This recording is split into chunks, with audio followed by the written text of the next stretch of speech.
मंडी कोटला रबाब अली खान और main road जो अड्डे पर जाती है वो उस रोड पे ये मेन दुकान है। यहाँ पे कपड़ा इधर काफी जनाब 1500 रुपये के 2 सूट, 2000 के 2 सूट, इसमें जो 2000 का एक सूट है बल्कि एक फ्री भी दिया जा रहा है।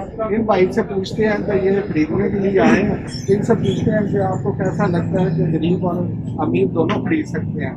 अस्सलाम वालेकुम जी। वालेकुम सलाम। क्या हाल है जनाब ਤੁਹਾਡਾ? जी ठीक ठाक। ਤੁਸੀਂ ਇੱਥੇ ਆਏ ਹੋ ਕਪੜਾ ਖਰੀਦਣ ਕੇ ਮਹਿਸੂਸ ਕਰ ਰਹੇ ਹੋ ਕਿ ਤੁਹਾਡੀ ਜੇ ਇਜਾਜ਼ਤ ਦੇ ਰਹੀ ਹੈ ਆਸਾਨੀ ਨਾਲ ਖਰੀਦ ਸਕਦੇ ਹੋ? जी इंशाल्लाह इसे कभी सी आए हैं इन्हों का जो रेट बड़ा मकबूल है। बाजार के विचों ਜਿਹੜਾ 2000 ਦਾ ਸੂਟ ਦੇ ਰਹੇ ਨੇ ਉਹ 4000 4500 ਦਾ ਲੱਭਦਾ ਹੈ।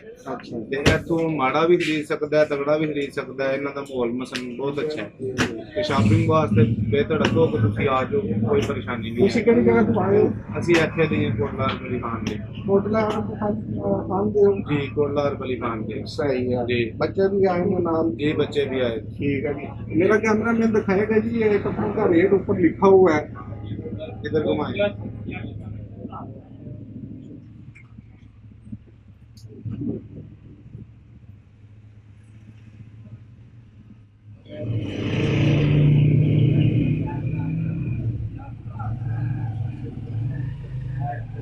अभी आप बात कर रहे हैं जो कपड़े जो लोगों को देते हैं जनाब, मकान अगर जो भी है, जो भी उनको पसंद है कलर हर किस्म का रेट है। जनाब से बात करते हैं। जनाब अस्सलाम वालेकुम जनाब। सर वालेकुम अस्सलाम। क्या हाल है ਤੁਹਾਡਾ?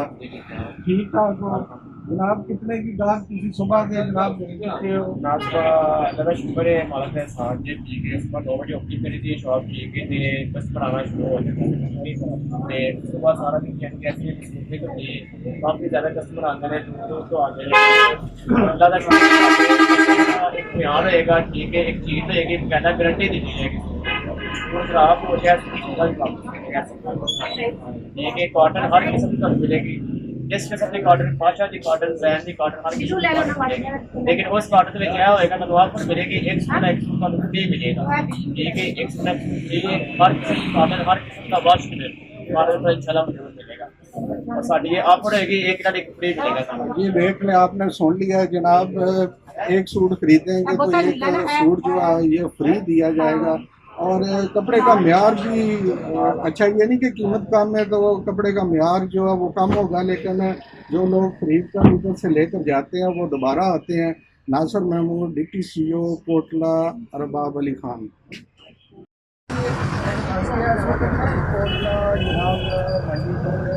मौजूद हाँ ਅਸੀਂ ਪੰਜਾਬੀ ਕਿਸ ਤਰ੍ਹਾਂ ਗੱਲ ਕਰ ਰਹੇ ਲੋਕਾਂ ਨੂੰ ਪੰਜਾਬੀ ਜ਼ਿਆਦਾ ਸਮਝ ਆ ਗਏ ਤੇ ਜਿਹੜੇ ਮਾਲਕ ਨੇ ਇਸ ਦੁਕਾਨ ਦੇ ਇਹਨਾਂ ਨਾਲ ਅਸੀਂ ਗੱਲ ਕਰ ਰਹੇ ਹਾਂ ਵੀ ਇੱਥੇ ਤੁਸੀਂ ਪਹੁੰਚੇ, ਤੁਹਾਡੀ ਇਹ ਸੋਚ ਸੀ ਇੱਥੇ ਕਾਰੋਬਾਰ ਕਰਨ ਦੀ ਲੋਕਾਂ ਦੀ ਜਿਹੜੇ ਇਤਨਾ ਸਸਤਾ ਕਪੜਾ ਲਾਇਆ ਤੇ ਔਰ गरीब लोग बड़े खुशी नाले तो आगे कपड़ा खरीदते हैं। कपड़े का म्यार भी एक कहते हैं बड़ा अच्छा है और कीमत भी बड़ी अच्छी है। ये कपड़ा जोड़ा लोगे तो जोड़ा उन्होंने फ्री लिता जाएगा। तो ये मालिक साहब नाल गल करने आ कि तुहाडे दिमाग की किस तरह गल आई तो की सोच के तुसीं कोटले आए? अस्सलाम वालेकुम जी।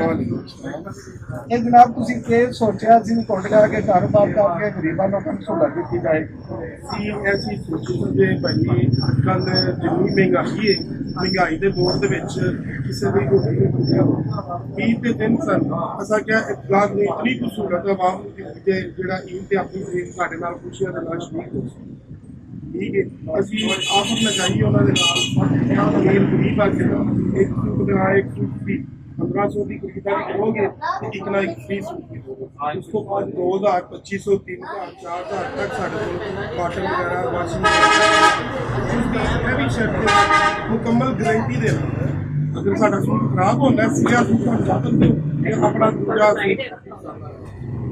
बहुत शुक्रिया जी। इस गल साड़ी बड़ी पक्की हुई है कि बड़ा म्यार है। मैं गरीबों लोगों का सोचा कि मजदूर लोग इजाजत नहीं फिर भी सूट खरीद सकने 4000 5000 का। ये जनाब बेटा तो आके इतने साढ़े को जनाब कारोबार किया है तो गरीब बंदे बड़े खुशी का इजहार कर रहे हैं। जनाब 1500 के 2 सूट लैके वो निज़ाम चला रहे हैं तो इन्हों का असं शुक्रिया अदा कर रहे हैं। ਤੇ ਲੋਕਾਂ ਅੱਗੇ ਵੀ ਅਪੀਲ ਹੈ ਕਿ ਇਹਨਾਂ ਨਾਲ ਤਾਵਨ ਕਰੋ। ਇਹ ਮਜ਼ੀਦ ਤੁਹਾਡੇ ਨਾਲ ਤਾਵਨ ਕਰਨਗੇ। नासिर नमूर डिप्टी CEO जिला गुजरात और कोटला अरबाब अली खान अल्लाह